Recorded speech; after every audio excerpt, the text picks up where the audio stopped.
ವಿಜಯಾನಂದ್ ಅವರ ಜೀವನ ಹೇಗೆ ಬದಲಾಯಿತು ಅಂತ ನೋಡಿದ್ರಲ್ಲ, ಇದು ಅವರೊಬ್ಬರ ಕಥೆಯಲ್ಲ. ಈ ಶಸ್ತ್ರಚಿಕಿತ್ಸೆಗೊಳಗಾದವರ ಎಲ್ಲರ ಅನುಭವವೂ ಸೇಮ್. ಬೊಜ್ಜು, ಮಧುಮೇಹ, BP ಹೀಗೆ ಎಲ್ಲ ರೋಗಗಳನ್ನು ಕಿತ್ತೊಗೆಯೋ ಆ ಮ್ಯಾಜಿಕ್ ಆಪರೇಷನ್ ಬಗ್ಗೆ ತಿಳಿಯುವ ಕುತೂಹಲ ನಿಮ್ಮಲ್ಲಿ ಮೂಡಿದೆ ಅಲ್ವಾ? ಹಾಗಾದರೆ ಇಲ್ಲಿದೆ ಇದರ ಸಂಪೂರ್ಣ ವಿವರ.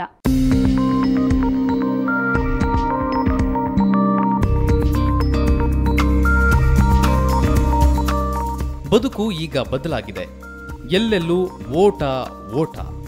ಬದುಕಿನ ಈ ನಾಗಾಲೋಟದಲ್ಲಿ ಆರೋಗ್ಯವನ್ನ ಕಾಪಾಡಿಕೊಳ್ಳೋದೇ ದುಸ್ಸಾಹಸ.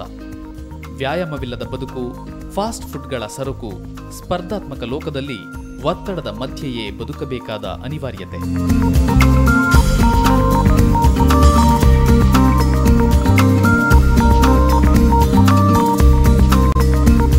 ನೆಮ್ಮದಿರಹಿತ ಈ ಜೀವನ ಶೈಲಿಯಲ್ಲಿ ದೇಹ ಅಂಕೆ ಮೀರುತ್ತಿದೆ. ಎಳೆ ವಯಸ್ಸಿಗೆ ಬೊಜ್ಜು ಮೈಗೂಡಿರುತ್ತದೆ. ವಯಸ್ಸು 40 ಆಗುವ ಮುಂಚೆಯೇ ಕಾದು ನಿಂತಿರುತ್ತವೆ BP, ಶುಗರ್, ಸಂಧಿವಾತ. ಮನೆಯಲ್ಲಿಯೇ ಪುಟ್ಟ ಮೆಡಿಕಲ್ ಶಾಪ್ ತೆರೆಯಬೇಕಾದ ಪರಿಸ್ಥಿತಿ. ಇಂಥ ಹೊತ್ತಿನಲ್ಲಿ ಆಶಾಕಿರಣದಂತೆ ಮೂಡಿ ಬಂದಿದೆ ಬೇರಿಯಾಟ್ರಿಕ್ ಸರ್ಜರಿ ಎಂಬ ಹೊಸ ಶಸ್ತ್ರಚಿಕಿತ್ಸೆ.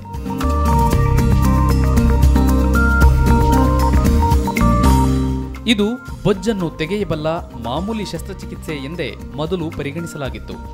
ಹೊಟ್ಟೆಯನ್ನ ಸೀಳಿ ಈ ಶಸ್ತ್ರಚಿಕಿತ್ಸೆ ನಡೆಸಿದ್ರೆ ಬೊಜ್ಜಿದ್ದವರಿಗೆ ಅದು ಗುಣವಾಗಲು ತುಂಬಾ ದಿನ ಹಿಡಿತಿತ್ತು.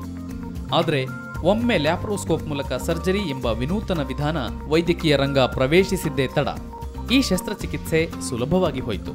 ಮುಂಚೆ ಎಲ್ಲ ನಾವು ಓಪನ್ ಸರ್ಜರಿಯಾಗಿ ಸುಮಾರು ವರ್ಷ ಮಾಡಿದ್ರು. ಆದರೆ ಅಷ್ಟು ದಪ್ಪ ಇರೋರಲ್ಲಿ ಓಪನ್ ಆಪ್ರೇಷನ್ ಮಾಡೋದು, ಗಾಯವಾಸಿ ಆಗೋದು ಎಲ್ಲ ತೊಂದರೆ ಇತ್ತು.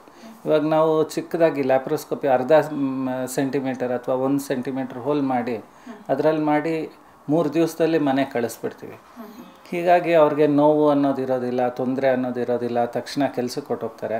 ಸಾಧಾರಣವಾಗಿ ಯಾವುದೇ ಬೊಜ್ಜಿನ ಆಪರೇಷನ್ನಲ್ಲಿ ನಡೆಯುವಂತೆ ಇಲ್ಲಿಯೂ ಹೊಟ್ಟೆಗೆ ಒಳಭಾಗದಿಂದ ಕ್ಲಿಪ್ನಂತೆ ಸ್ಟೇಪಲ್ ಹಾಕಿ ಹೊಟ್ಟೆ ಚೀಲದ ಗಾತ್ರವನ್ನು ಕಡಿಮೆ ಮಾಡಲಾಗುತ್ತೆ.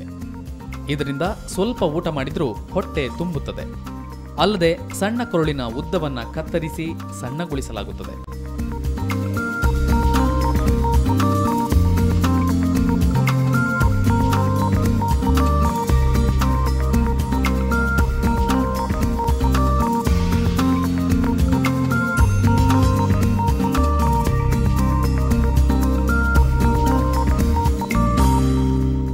ಇದರಿಂದ ತಿಂದದ್ದೆಲ್ಲವೂ ಜೀರ್ಣವಾಗದೆ ದೇಹಕ್ಕೆ ಅಗತ್ಯವಿದ್ದಷ್ಟು ಮಾತ್ರ ಗ್ಲೂಕೋಸ್ ಆಗಿ ಪರಿವರ್ತಿತಗೊಳ್ಳುತ್ತದೆ. ಇದಲ್ಲದೆ ಅಗತ್ಯವಿರುವ ಹಾರ್ಮೋನ್ಗಳು ಮಾತ್ರ ಉತ್ಪತ್ತಿಯಾಗೋ ಹಾಗೆ ಆಹಾರ ಹರಿದು ಬರುವ ದಾರಿಯನ್ನ ಬದಲಾಯಿಸಲಾಗುತ್ತೆ. ಇದರ ಪರಿಣಾಮವಾಗಿ ಆಪರೇಷನ್ ಮುಗಿದು ರೋಗಿ ವಾರ್ಡ್ ಸೇರುವ ವೇಳೆಗಾಗಲೇ ಅವರ BP, ಶುಗರ್ ಲೆವೆಲ್ ನಾರ್ಮಲ್ ಮಟ್ಟಕ್ಕೆ ಬಂದಿರುತ್ತದೆ ಅಂತಾರೆ ಈ ಶಸ್ತ್ರಚಿಕಿತ್ಸೆಯ ಪರಿಣತ ಡಾಕ್ಟರ್ ರಮೇಶ್. ಸೊ ಇದು ಮಾಡೋದ್ರಿಂದ ಅವರು ಸಾಕಷ್ಟು ಊಟ ಮಾಡೋದಕ್ಕಾಗಲ್ಲ. ಆದರೆ ಸ್ವಲ್ಪ ಕಮ್ಮಿ ತಿಂದ್ರೂ ಹೊಟ್ಟೆ ತುಂಬಿಕೊಂಡೇ ಇರುತ್ತೆ. ಅವ್ರಿಗೆ ಹಸ್ಕೊಂಡು ಏನು ಡಯಟಿಂಗ್ ಥರ ಮಾಡಬೇಕಾಗಲ್ಲ ಅವರು. ಆದರೆ ಡಯಟಿಂಗ್ ಆಗುತ್ತೆ ಅದರಿಂದ.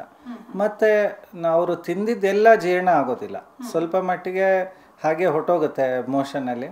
ಸ್ವಲ್ಪ ಮಟ್ಟಿಗೆ ಎಷ್ಟು ಬೇಕೋ ಮೈಗೆ ಅಷ್ಟು ಮಾತ್ರ ಜೀರ್ಣ ಆಗುತ್ತೆ. ಹೀಗಾಗಿ ಅವರು ಸಣ್ಣ ಆಗೋಕ್ಕೆ ಶುರು ಆಗ್ತಾರೆ.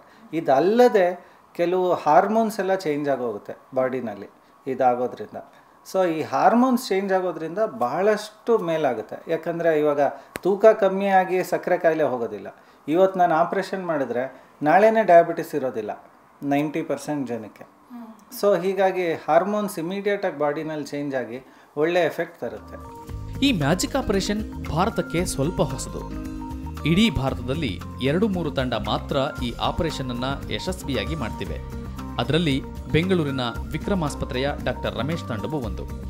ಈ ಆಪರೇಷನ್ನಲ್ಲಿ ಯಾವುದೇ ಮ್ಯಾಜಿಕ್ ನಡೆದಿಲ್ಲ. ಹಲವು ವರ್ಷಗಳ ಸಂಶೋಧನೆ, ಅತ್ಯಾಧುನಿಕ ಉಪಕರಣಗಳು, ಪರಿಣತ ವೈದ್ಯರ ಅನುಭವದಿಂದ ಇದೊಂದು ಪರಿಪೂರ್ಣ ಶಸ್ತ್ರಚಿಕಿತ್ಸೆಯಾಗಿ ಹಲವು ರೋಗಗಳನ್ನು ಕಿತ್ತೊಗೆಯಬಲ್ಲ ರಾಮಬಾಣವಾಗಿದೆ ಅಂತಾರೆ ವಿಕ್ರಮ್ ಆಸ್ಪತ್ರೆಯ ನಿರ್ದೇಶಕರು.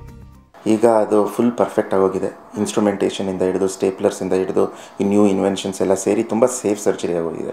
ಒಬೆಸಿಟಿ ತುಂಬ ದೊಡ್ಡ ಪ್ರಾಬ್ಲಮ್ ಈಗ ನೋಡಿ. ಈಗ ಒಬೆಸಿಟಿ ಕಡಿಮೆ ಆಗೋಕ್ಕಿಂತ ಮುಂಚೆನೇ ಹಂಗೆ ಸಕ್ಕರೆ ಕಾಯಿಲೆ, ಮಧುಮೇಹ ಏನಿರುತ್ತೋ ಅದನ್ನು ಕಂಟ್ರೋಲ್ ಬಂದುಬಿಡುತ್ತೆ. ಆಪ್ರೇಷನ್ ಆಗಿದ್ದು ಒಂದು ಹಲವಾರು ಗಂಟೆಗೇ ಇನ್ಸುಲಿನ್ ತೊಗೊಳ್ತಾ ಇರೋರಿಗೆ ಇನ್ಸುಲಿನ್ ಬೇಕಾಗಿಲ್ಲ. 8-10 ಮಾತ್ರೆ ತೊಗೊಳ್ತಾ ಇರೋದು ಡಯಾಬಿಟೀಸ್ಗೆ ಅವರು ಬರೀ ಒಂದು ಮಾತ್ರೆಗೆ ಇಳಿದೋಗುತ್ತೆ, ಕೆಲವು ಅದನ್ನು ನಿಲ್ಲಿಸ್ಬಿಡ್ತೀವಿ. ಸೊ ಇದು ಬರೀ ಬೇರಿಯಾಟ್ರಿಕ್ ಸರ್ಜರಿ ಒಬೆಸಿಟಿಗೆ ಮಾತ್ರ ಕ್ಯೂರ್ ಅಂತ ಅಲ್ಲ, ಡಯಾಬಿಟೀಸ್ ಮಧುಮೇಹಕ್ಕೂ ಕ್ಯೂರ್ ಇದೆ ಇದರಲ್ಲಿ. ಅಂತಾರಾಷ್ಟ್ರೀಯ ಡಯಾಬಿಟಿಸ್ ಸಂಘಟನೆಯು ಮಧುಮೇಹಕ್ಕೆ ಚಿಕಿತ್ಸೆಯಾಗಿ ಈ ಶಸ್ತ್ರಚಿಕಿತ್ಸೆಯನ್ನು ಬಳಸಬಹುದು ಎಂದು ಅನುಮೋದಿಸಿದೆ.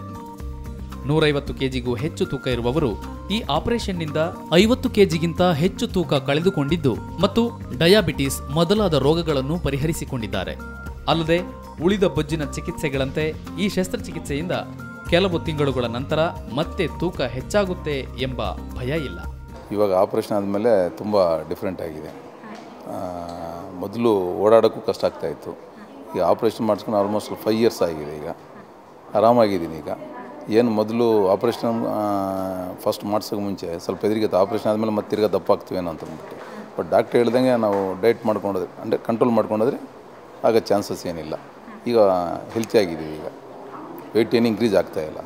ಮಧುಮೇಹ, ಬೊಜ್ಜು, BP, ಕೀಲು ನೋವು, ಹಾರ್ಮೋನ್ ತೊಂದರೆಯಿಂದುಂಟಾಗುವ ಬಂಜೆತನ ಹೀಗೆ ಇಂದಿನ ಕಾಲದ ಅತಿ ಸಾಮಾನ್ಯ ಎನಿಸಿದ ರೋಗಗಳಿಗೆ ರಾಮಬಾಣವಾಗಿದೆ ಈ ಶಸ್ತ್ರಚಿಕಿತ್ಸೆ.